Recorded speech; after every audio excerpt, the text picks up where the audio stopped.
우리는 오늘 본문을 통해서 다윗이 통일 이스라엘의 왕이 된 것을 알게 됩니다. 하나님께서 다윗을 통일 이스라엘 왕, 드디어 하나님의 계획대로 그를 왕으로 등극시킨 다음에 하나님은 직접 다윗의 위상을 높여주시고 계십니다. 이로 인해 다윗은 하나님께서 직접 자신을 통합 이스라엘의 왕으로 삼으셨음과 또한 그의 백성 이스라엘을 위해 나라를 높여주고 계신다는 것을 확신하게 됩니다. 12절에 보면 다윗이 여호와께서 자기를 세우사 이스라엘 왕으로 삼으신 것과 그의 백성 이스라엘을 위하여 그 나라를 높이신 것을 알았더라 라고 하는데, 여기서 알았다라는 이 단어는 확신했다라는 뜻을 가지고 있습니다. 그러면 오늘 본문에 기록된 다윗의 위상을 높여주신 사건이 무엇인가? 11절에 나오는 두로왕 히람의 선대 사건이었습니다. 그리고 이것은 다윗을 향한 하나님의 지극한 사랑의 표현이었습니다. 다윗도 인간이기 때문에 굉장히 긴 기간 동안 연단 과정, 광야 체험과 고난, 어려움, 죽을 고비를 여러 번 넘기는 하나님께서 그를 훈련시키는 그 기간을 10년 이상 겪었습니다. 인간은 하나님 앞에서 고난을 당할 때, 연단을 당할 때 자신도 모르는 부작용이 나오게 되는데 내면에 깊은 상처를 입을 수가 있습니다. 그래서 하나님은 다윗을 통합 이스라엘의 왕으로 삼으신 다음에 그를 위로하시고 그를 회복하시는 사건을 통해서 그의 마음을 만져주십니다. 이 두로왕 히람의 선대 사건을 통해서 다윗의 마음을 위로해 주시면서 다시는 너를 버리지 않을 것이고 네가 통합 이스라엘의 왕이 되었지만은 너는 그 왕의 일을 잘 감당할 수 있고 나는 너와 함께 할 거다라는 것을 이 사건을 통해서 알려주십니다. 이런 점에서 하나님은 우리의 체질을 너무나도 잘 알고 계십니다. 고난과 환난이 연거푸 오면 우리가 그것을 믿음으로 견디고 인내함에도 불구하고 우리의 마음속에 자신감이 떨어진다든지 아니면 마음속에 상처가 있다든지 아니면 어려움을 겪기도 합니다. 그래서 하나님은 우리를 그 모든 것에서 이기고 극복할 수 있도록 격려해 주시는데 충분한 격려를 주실 때가 있습니다.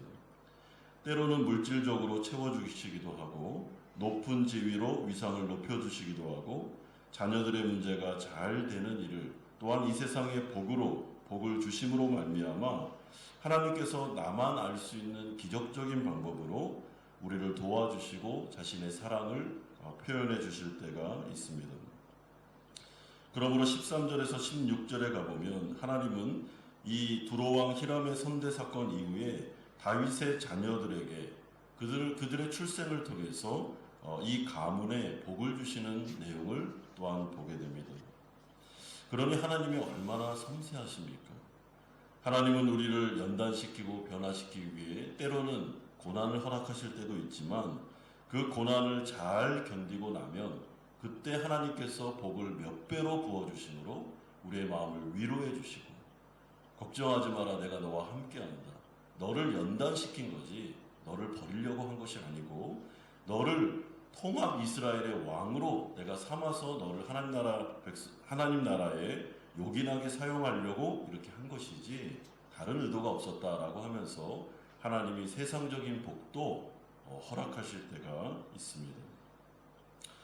다윗이 통합 이스라엘의 왕이 되어 하나님의 사인을 받고 하나님의 위로를 받고 마음속에 자신감을 되찾았을 때 영적인 공격이 일어나게 됩니다. 그것은 블레셋이 이스라엘을 공격하기 시작한 것입니다. 17절에 블레셋 사람들이 다윗을 찾으려고 다 올라왔다라고 말하고 이들이 집결한 장소가 18절에 보면 르바임 골짜기였다라고 말씀합니다. 여러분 이 르바임 골짜기라는 것은 남유다와 베냐민 지파 즉 사울 가문이 속한 지파의 경계선에 있는 지역입니다. 또한 남유다와 북이스라엘 두 군대 모두를 공격하기에 굉장히 적합하고 사람으로 치면 허리에 해당하는 지역이 바로 이곳입니다. 그러니까 우리는 블레셋 사람들이 바로 이곳에 집결한 모습을 보면서 이들이 지금 무엇을 두려워하고 있는지를 확인할 수 있는데 그것은 남유다와 북이스라엘이 다윗을 중심으로 통합 왕국을 이루는 것, 이들이 하나 되어 결집하는 것에 대해서 굉장히 지금 블레셋이 신경을 쓰고 이들을 공격하고 있구나라는 것을 깨닫게 됩니다. 여러분, 그러므로 하나님 나라 백성들 또한 교회를 공격하는 사탄의 세력이 항상 두려워하는 게 뭐냐면 성도들이 한마음 한뜻이 되어 하나님의 나라를 위해서 일어나는 것입니다. 하나님의 말씀을 중심으로 다윗이라는 왕을 중심으로 통합 이스라엘을 딱 이루었을 때 그때 블레셋이 갑자기 일어나는 모습을 보면서 정말 악의 세력은 성도들이 하나 되고 교회가 힘을 내고 교회가 한 마음으로 하나님의 나라를 이루는 것을 진짜 무서워하는구나 라는 것을 알게 됩니다. 여러분, 교회가 싸우고 분열되고 이것을 너무나도 악한 영들은 좋아합니다. 그런데 교회가 말씀으로 하나 되고 또한 한 마음이 되어서 서로 기도함으로 하나님의 나라를 이루어 나갈 때 그때 영적인 공격이 대대적으로 일어날 수 있음을 우리는 생각할 필요가 있습니다. 이때 다윗이 어떻게 하는가? 17절에 보면 다윗이 듣고 요새로 나아갑니다. 여기서 요새는 아둘람굴을 말하고 이 아둘람굴이라는 것은 다윗이 광야 기간 동안에 하나님과 동행했으며 하나님의 임재를 경험했으며 늘 하나님과 기도하며 하나님을 만났던 하나님과 상의를 드렸던 곳이 바로 이 아둘람굴입니다. 그리고 여기에서 다윗은 많은 하나님의 임재를 체험했습니다. 기도응답을 체험했습니다. 그러므로 다윗은 지금 하나님께 나아가서 기도하기 위해서 나아가고 있습니다. 여러분, 이것이 얼마나 정말 위대한 모습인가라고 생각하실 때 다윗은 지금 통합 이스라엘의 왕이 되었습니다. 절대 권력을 가진 사람입니다. 그런데 그는 그 광야 기간 동안에 그 죽을 고비를 몇 번이나 넘겼을 때 했던 방식 그대로 광야에 있든지 간에 아니면 통합 이스라엘의 왕이 됐든 간에 아무 상관이 없습니다. 이 사람은 늘 하나님 앞에 나와 물어봅니다. 하나님 앞에 나와 기도합니다. 자기가 먼저 액션을 취하는 게 아니라 하나님이 진정한 왕이라는 걸 알고 있기 때문에 하나님께 물어보는 일을 먼저 하는 이것이 바로 다윗의 모습이었고 하나님 나라 백성들이 배워야 할 영적인 신앙생활입니다. 여러분, 다윗이 하나님을 향해서 뭐라고 질문합니까? 19절에 내가 블레셋 사람에게로 올라가리이까? 여호와께서 그들을 내 손에 넘기시겠습니까? 라고 물어봅니다. 여러분, 이 질문을 잘 해석해보면 이런 뜻인데요. 하나님, 제가 지금 블레셋을 대항하여 싸우면 이들을 이길 수 있겠습니까? 이들을 저의 손에 넘겨주시겠습니까? 라는 질문입니다. 그런데 그 질문 안에 다윗의 신앙이 포함되어 있습니다. 그러니까 하나님이 지금 블레셋이 쳐들어왔는데 이러한 어려움과 위기의 순간도 모두 다 하나님의 손 안에서 하나님의 허락하에 이루어진 일임을 저는 믿습니다. 그렇다면 오늘 벌어진 이 블레셋의 공격도 모두 다 하나님의 주권하에 이루어진 것입니다. 그러면 이 모든 전쟁의 승패도 하나님의 손에 달려있음을 확신합니다. 그렇다면 저는 어떻게 해야 되겠습니까? 알려주십시오 라고 물어보고 있습니다. 이런 점에서 우리도 다윗과 같은 자세와 태도를 여러분 배우셔야 됩니다. 문제가 터졌을 때, 위기가 왔을 때 내 인생의 주인이 하나님이라는 것을 생각하셔야 됩니다. 교회가 어려움을 겪었을 때, 영적인 공격을 당했을 때 이 교회의 주인이 하나님이라는 인식이 우리 모두에게 있어야 됩니다.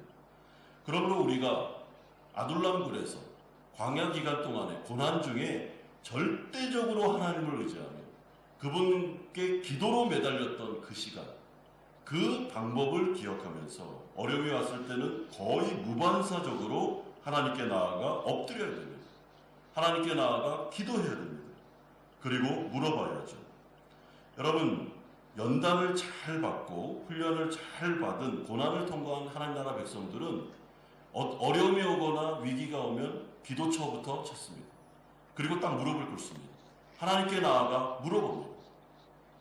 그런데 이러한 겸손한 태도를 하나님은 너무나도 좋아하시며 그 기도 가운데 반드시 응답하십니다. 하나님은 19절과 같이 응답하십니다. 여호와께서 다윗에게 말씀하시되 올라가라. 내가 반드시 블레셋 사람을 내 손에 넘기리라. 그럼 무슨 말씀입니까? 이 블레셋이 쳐들어왔는데 이 싸움의 승패는 나에게 있다는 것입니다. 네가 나를 찾아온 것 굉장히 잘했다. 내가 블레셋 사람을 너희들에게 넘길 거야. 넌 반드시 승리할 거다. 그러니 나를 의지해서 전쟁에 나가라. 내가 너에게 승리를 안겨줄 거라고 약속하시고 다윗은 대승을 거두게 됩니다. 여러분 20절 보십시오. 다윗이 말하되 여호와께서 물을 흩음같이 내 앞에서 내 대적을 흩으셨다 하므로 그곳 이름을 바알보라심이라 부르니라. 그럼 바알보라심이라는 뜻은 격파의 주, 흩으심의 주님이라는 뜻입니다. 이 광경은 우리로 하여금 마치 홍수가 모든 것을 쓸어버린 장면을 연상케 하며 홍해가 갈라진 것 같이 여호와께서 이 블레셋 사람과 직접 싸우시는 모습을 다윗이 목격했다라는 의미를 가지고 있습니다. 그런데 이 블레셋의 공격은 한 번으로 그치지 않고 또다시 일어나게 되고 그들은 또한 르바임 골짜기에 또 모입니다. 그리고 다윗은 또 아둘람굴로 가서 하나님께 여쭤보면서 어떻게 하면 좋겠습니까? 라고 물어보니까 이번에는 하나님이 기습작전을 통해서 그들을 물리치라 라고 말씀하십니다. 24절에 보면 뽕나무 꼭대기에서 걸음 걷는 소리가 들리거든 곧 공격하라. 그때 여호와가 너보다 앞서 나아가서 블레셋 군대를 치리라 하신지라. 여러분 다윗이 지금 생각하는 것이 무엇입니까? 하나님은 나와 함께 하시고 나의 진정한 왕이시며 이스라엘의 왕은 내가 아니라 하나님이시기 때문에 하나님 앞에 기도하고 모든 것을 맡겨드릴 때 하나님께서 나를 위해 싸우시고 이스라엘 위해 전쟁을 하실 거다라는 믿음입니다. 그리고 그 믿음대로 하나님은 정말 이스라엘을 위하여 싸우심으로 하나님이 진정한 왕이시며 군대 장관 되심을 그들에게 체험하게 하셨습니다. 그러므로 우리가 오늘 이 말씀을 통해서 배울 수 있는 것은 여러분 우리가 예수님을 믿고 하나님 나라 백성이 되면 하나님의 소유가 됩니다. 하나님이 우리의 주인이 되십니다. 그러면 하나님은 우리의 인생을 책임져 주십니다. 그렇기 때문에 내가 모든 문제를 다 책임지고 해결하고 하는 것이 아닙니다. 우리가 해야 될 일은 하나님께 물어보는 것입니다. 하나님 이런 일이 일어났습니다. 우리 가정에 이런 어려움이 있습니다. 하나님 어떻게 해야 됩니까? 당신이 나의 왕이신데 어떻게 하면 좋겠습니까? 하나님 한마음교회 안에 이런 일이 있습니다. 하나님이 우리의 주인 되십니다. 어떻게 하면 좋겠습니까? 그때 하나님은 그 물어보는 기도를 너무나도 좋아하시면서 하나님은 그 기도에 응답하시고 이렇게 해라. 내가 너희와 함께하고 너희를 위해 싸울 거야. 너희는 승리할 거다. 라는 약속을 주시므로 우리로 하여금 주님과 동행하는 체험을 하게 하십니다. 그러므로 오늘 이 기도의 시간에 우리 사랑하는 성도님들이 믿음을 가지고 하나님 앞에 사사건건 모든 것들을 다 물어보십시오. 그리고 맡기십시오. 그러면 하나님께서 앞서가셔서 블레셋을 치서 이기셨던 것처럼 우리 성도님들의 인생에 앞서가셔서 문제를 해결하시고 우리를 인도하시는 놀라운 은혜가 나타나게 될 것입니다. 이런 기도 체험이 오늘 이 새벽에도 우리 성도님들에게 충만히 임하기를 주 예수 그리스도의 이름으로 축원드립니다.